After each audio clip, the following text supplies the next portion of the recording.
This layout won first prize at the Model Rail Scotland show in February 2020. The layout I'm so excited about is the bridge at Remargan, modelled in N-gauge and exhibited by Al Turner. If this is your first time to my channel, become a subscriber and don't forget the bell icon to be notified of new releases. It doesn't look likely that I will get to another model rail show in 2020, so I'm happy I was able to video such an impressive layout before pandemic restrictions were enforced.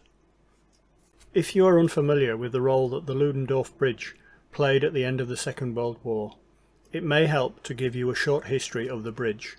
On the afternoon of the 7th of March 1945, the bridge at Remargan secured its place in history as it became the first bridge over the Rhine taken intact by the Allied forces. Exploiting this unexpected turn of events, the Allied commanders rapidly changed their battle plans and threw 8,000 troops over the bridge in the first 24 hours to establish a foothold on the east bank of the Rhine. In the 10 days that followed, the bridgehead rapidly expands to 10 miles deep as 5 whole armoured divisions crossed over the Rhine, some 25,000 troops, tanks, truck and equipment, before they broke out, striking to the east into the Ruhr. 6 weeks later, the war was over. The bridge at Remargan is an N-gauge World War II era layout, centred around a true-scale model of the famous Ludendorff Bridge, and is set 6 months before these events in late September 1944, chronologically sitting between Operation Market Garden and the Battle of the Bulge, where the defences round the bridge are being built up in the face of the coming Allied advance. Measuring 10 metres long, Remargan is a large dramatic layout. The most significant feature and the focal point of the layout is the Ludendorff Bridge. At 2 metres long, it is an accurate scale replica.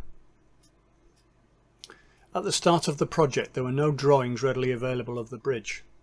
So working from known dimensions and extracting other dimensions from photographs, drawings were produced to the scale required.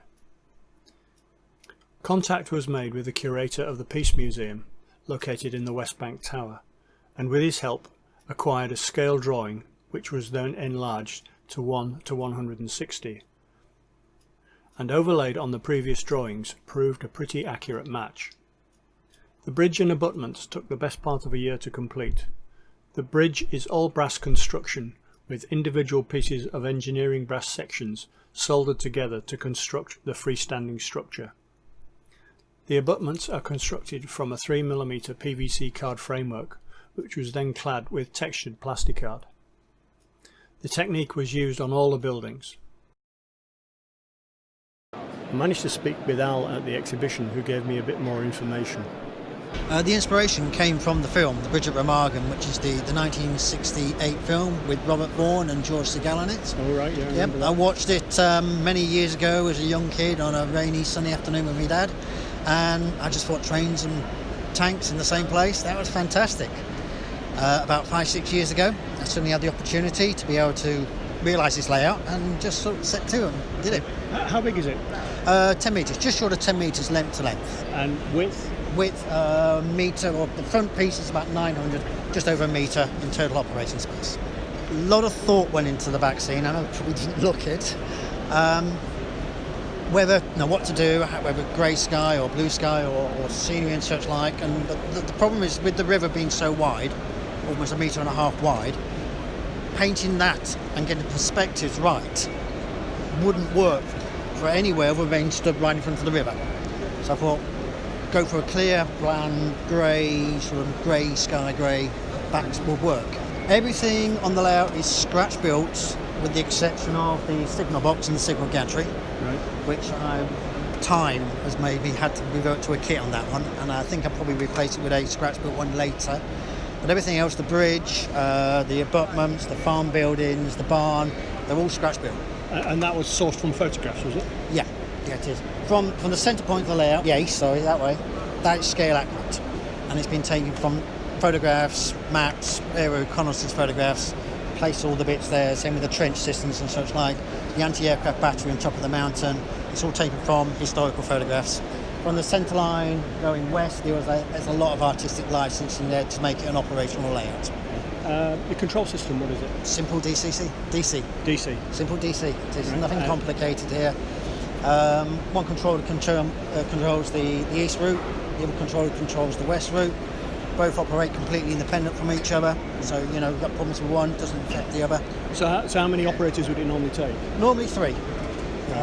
One on the west, one on the east, one just troubleshooting as things come off. You know, it's engaged, the wagons are so light, they have a tendency to jump off and rail joints and such like. Your stock, what is it? Most of it's ready to run stuff that's either had some modification with like changing the lettering and such like to warp time era. Others have really heavy modification on them. The streamline has just gone through. That's been stripped back, had the streamline casing stripped off it has. Other stuff such as the Garrett mortars here are kits that have been converted to Remargan. Okay. Other bits are completely scratch built. The armoured train up on the top there is scratch built. There's a rail ripper that runs around, again that's scratch built. I'd like to thank Al for the information. At the moment this model is definitely my favourite for 2020. To view some of my other content, click on a playlist. Don't forget to subscribe and I'll see you there.